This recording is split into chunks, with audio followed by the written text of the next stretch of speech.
Capítulo 10 Uma mente confusa. Se, porém, algum de vós necessita de sabedoria, peça a Deus, que a todos dá liberalmente, livremente e nada lhes impropera, sem criticar nem censurar, e se-lhe há concedido. Peça, porém, com fé, em nada duvidando, sem hesitação e sem inquietação. Pois o que duvida, hesita, fica inquieto. É semelhante à onda no mar, impelida e agitada pelo vento. Não suponha esse homem que alcançará do Senhor alguma coisa pela qual ele pedir. Porque, sendo um homem de ânimo dobre, de duas mentes, hesitante, duvidoso, indeciso, ele é inconstante, instável, incerto, duvidoso em todos os seus caminhos, em tudo o que pensa, sente e decide. Tiago, capítulo 1, versículos 5 ao 8. Descobrimos que a imaginação e confusão são parentas. Imaginar em vez de definir um pensamento pode causar e certamente causa dúvida e confusão. Em Tiago, capítulo 1, versículos 5 a 8, é uma excelente passagem que nos ajuda a entender como podemos superar a imaginação, a dúvida e a confusão, e receber aquilo de que precisamos de Deus. Para mim, o homem de duas mentes, a versão King James da Bíblia o chama de homem de ânimo dobre. É o retrato da confusão, porque ele vai constantemente para a frente e para trás, jamais se decidindo sobre qualquer coisa. Assim ele pensa que toma uma decisão, já vem a imaginação, a dúvida e a confusão para levá-lo a operar outra vez entre duas mentes. Ele é inseguro a respeito de tudo. Vivi muito da minha vida assim, sem perceber que o diabo tinha declarado guerra contra mim e que a minha mente era o campo de batalha. Estava inteiramente confusa sobre tudo e não sabia o porquê. A racionalização conduz à confusão. Por que discorreis entre vós, homens de pequena fé? Mateus, capítulo 16, versículo 8. Até aqui temos falado sobre a imaginação e falaremos mais sobre a dúvida no próximo capítulo. Neste ponto, gostaria de discorrer um pouco mais sobre a confusão.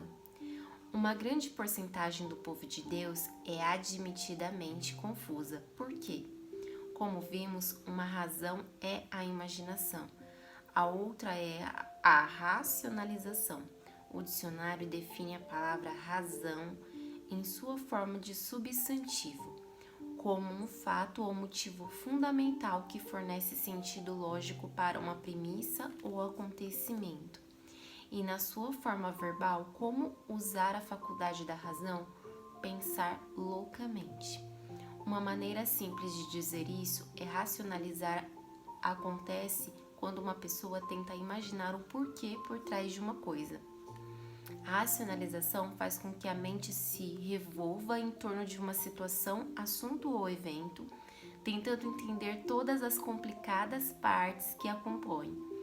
Nós estamos raciocinando quando examinamos uma afirmação ou ensinamento para ver se é lógica e a desprezamos se não for. Satanás frequentemente nos rouba a vontade de Deus para nós por causa do raciocínio. O Senhor pode nos direcionar a fazer alguma coisa, mas se ela não fizer sentido, se não for lógica, poderemos ser tentados a desconsiderá-la. O que Deus direciona uma pessoa a fazer nem sempre tem sentido lógico para sua mente.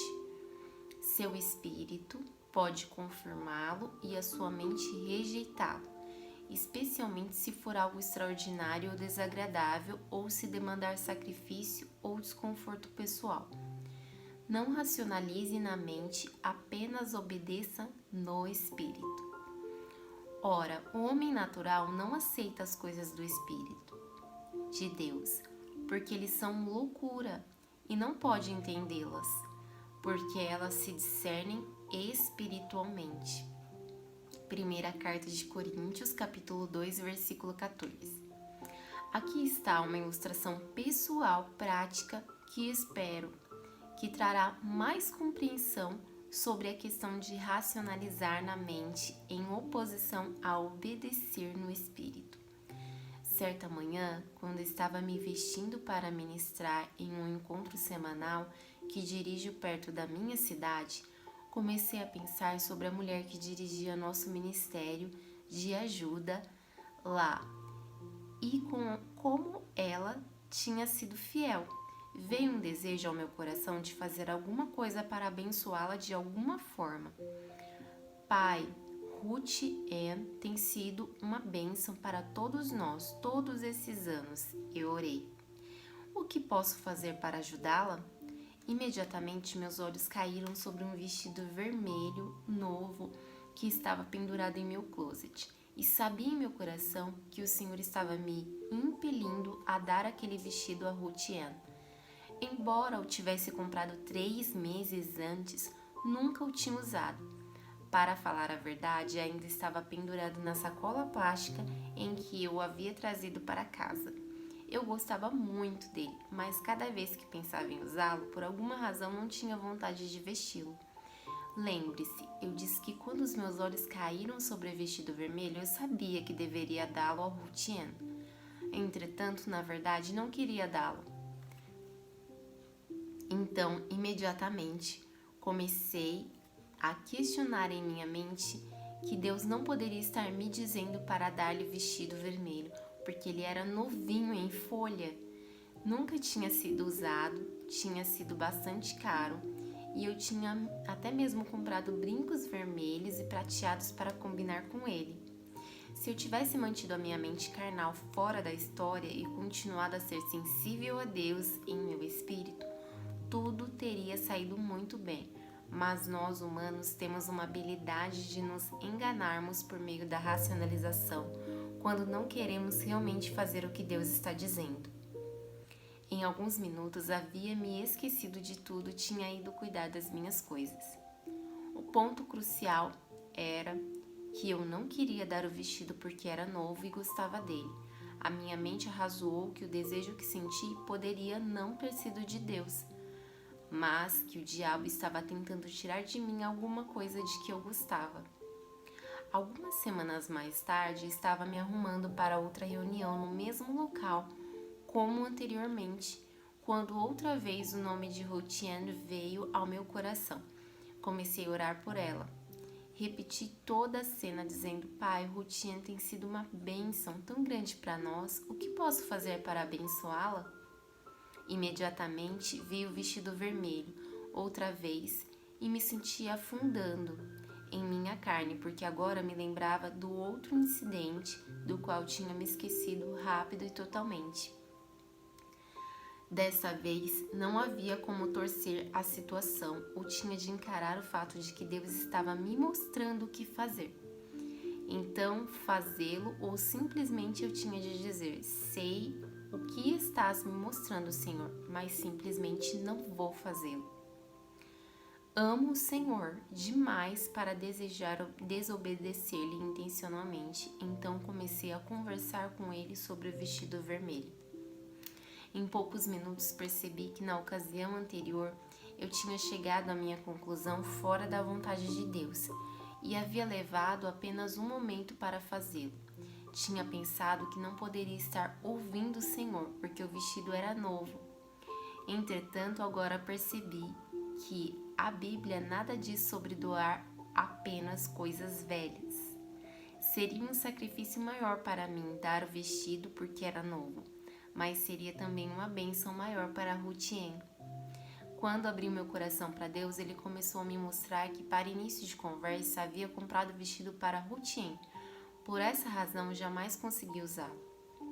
O Senhor quis me usar como seu agente para abençoá-lo o tempo todo, mas tinha tido minha própria ideia sobre o vestido, e até que estivesse desejando abrir mão da minha ideia, não poderia ser dirigida pelo Espírito. Esse incidente em particular ensinou-me muito, perceber quão facilmente podemos ser dirigidos pela nossa cabeça e permitir que a racionalização nos mantenha fora da vontade de Deus. Provocou em mim um medo reverente do questionamento.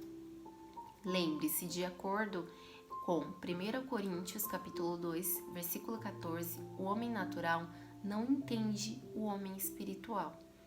Minha mente carnal, meu homem natural, não entendia o fato de eu dar um vestido novo que nunca havia sido usado, mas o meu espírito, meu homem espiritual, entendia bem.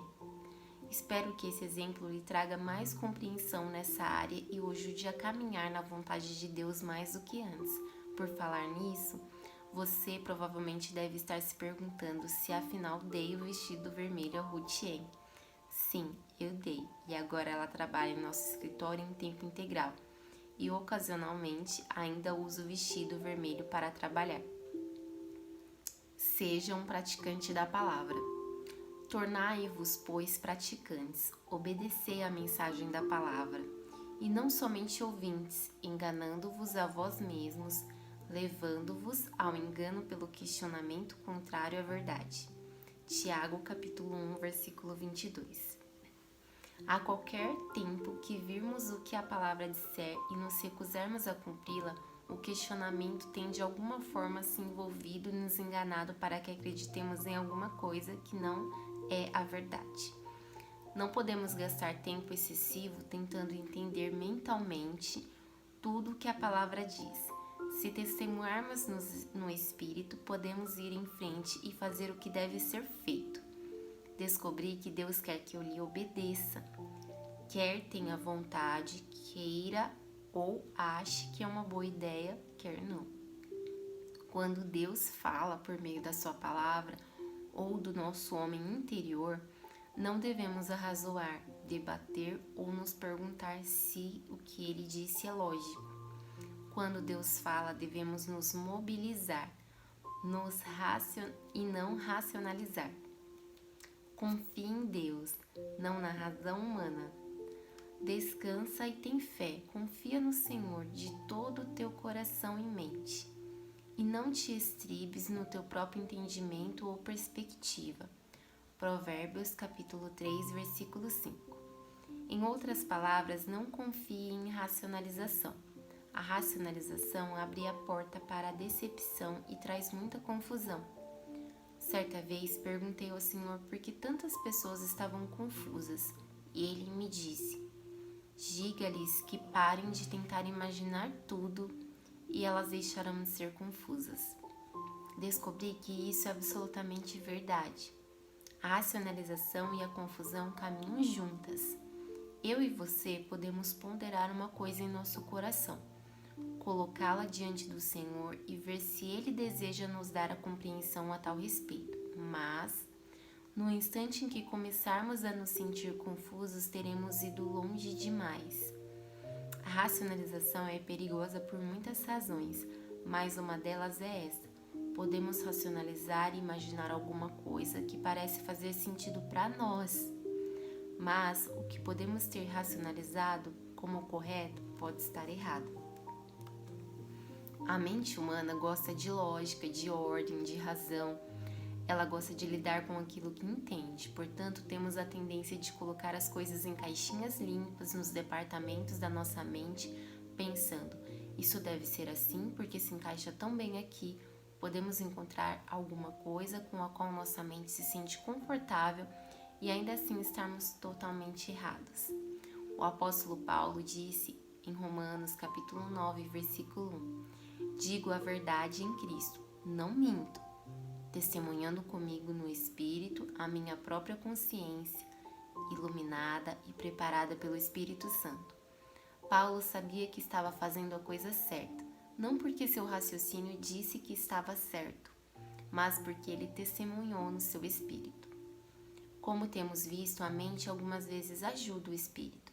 A mente e o espírito trabalham juntos, mas o espírito é o órgão mais nobre e deveria sempre ser honrado acima da mente. Se soubermos em nosso espírito que uma coisa está errada, não deveremos permitir que o nosso raciocínio nos convença a fazê-lo.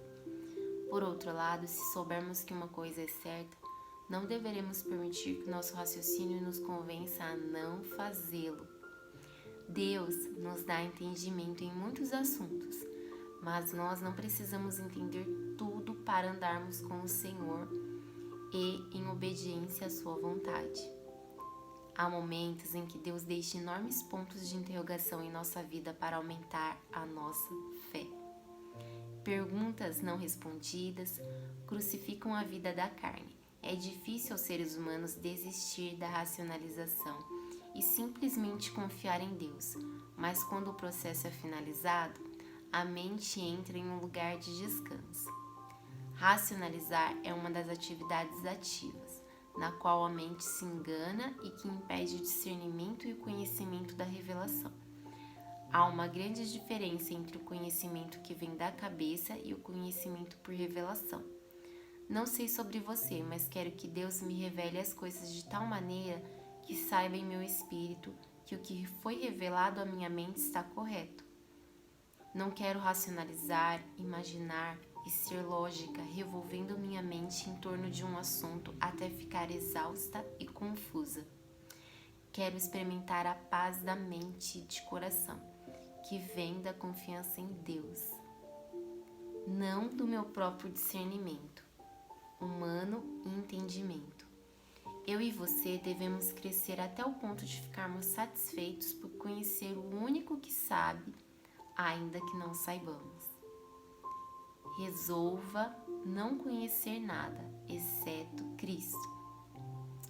Eu, irmãos, quando fui ter convosco, anunciando-vos o testemunho e evidência, o mistério e segredo de Deus, no que diz respeito ao que Ele fez através de Cristo para a salvação dos homens, não o fiz com ostentação de linguagem grandiosa, ou de sabedoria ou de filosofia humana, porque decidi nada saber, não estar familiarizado com coisa alguma, não fazer exibição de qualquer conhecimento e não estar ciente de qualquer coisa entre vós, senão a Jesus Cristo, o Messias, a este crucificado.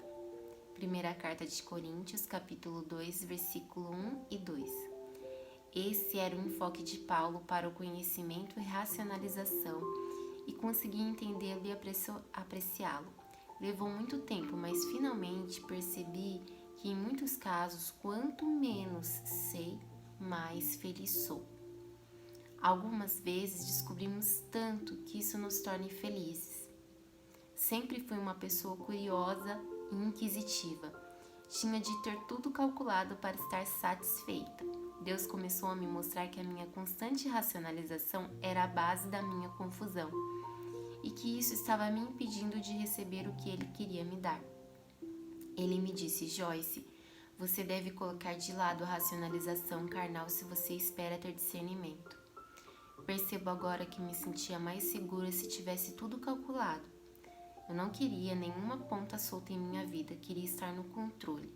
E quando não entendia as coisas, eu me sentia fora do controle, amedrontada. Mas alguma coisa estava me faltando, não tinha paz na mente e estava fisicamente exausta de tanto racionalizar. Esse tipo de contínua atividade mental errada até mesmo torna o seu corpo físico cansado e isso pode te deixar exausto. Deus exigiu que eu desistisse disso e sugiro enfaticamente a mesma coisa para qualquer um que seja viciado em racionalização. Sim, eu disse viciado em racionalização. Podemos nos tornar viciados em atividades mentais erradas da mesma maneira que alguém pode se viciar em drogas ou álcool ou nicotina. Eu era viciada em racionalização e quando eu abandonei tive sintomas de carência. Senti-me perdida e amedrontada, porque não sabia o que estava acontecendo. Senti-me até mesmo entediada. Tinha gastado tanto do meu tempo mental racionalizando que quando abandonei essa atividade precisei me acostumar com o fato da minha mente estar em paz. No início parecia tedioso, mas agora eu amo isso. Enquanto antes costumava dirigir minha mente durante todo o tempo, sobretudo Agora não posso tolerar a dor e o trabalho da racionalização. A racionalização não é a condição normal na qual Deus quer que a nossa mente resida. Esteja consciente de que não é normal que a mente esteja cheia de racionalização. Pelo menos, não é para cristãos que pretendem ser vitoriosos. O crente que pretende ganhar a guerra que é travada no campo de batalha da mente.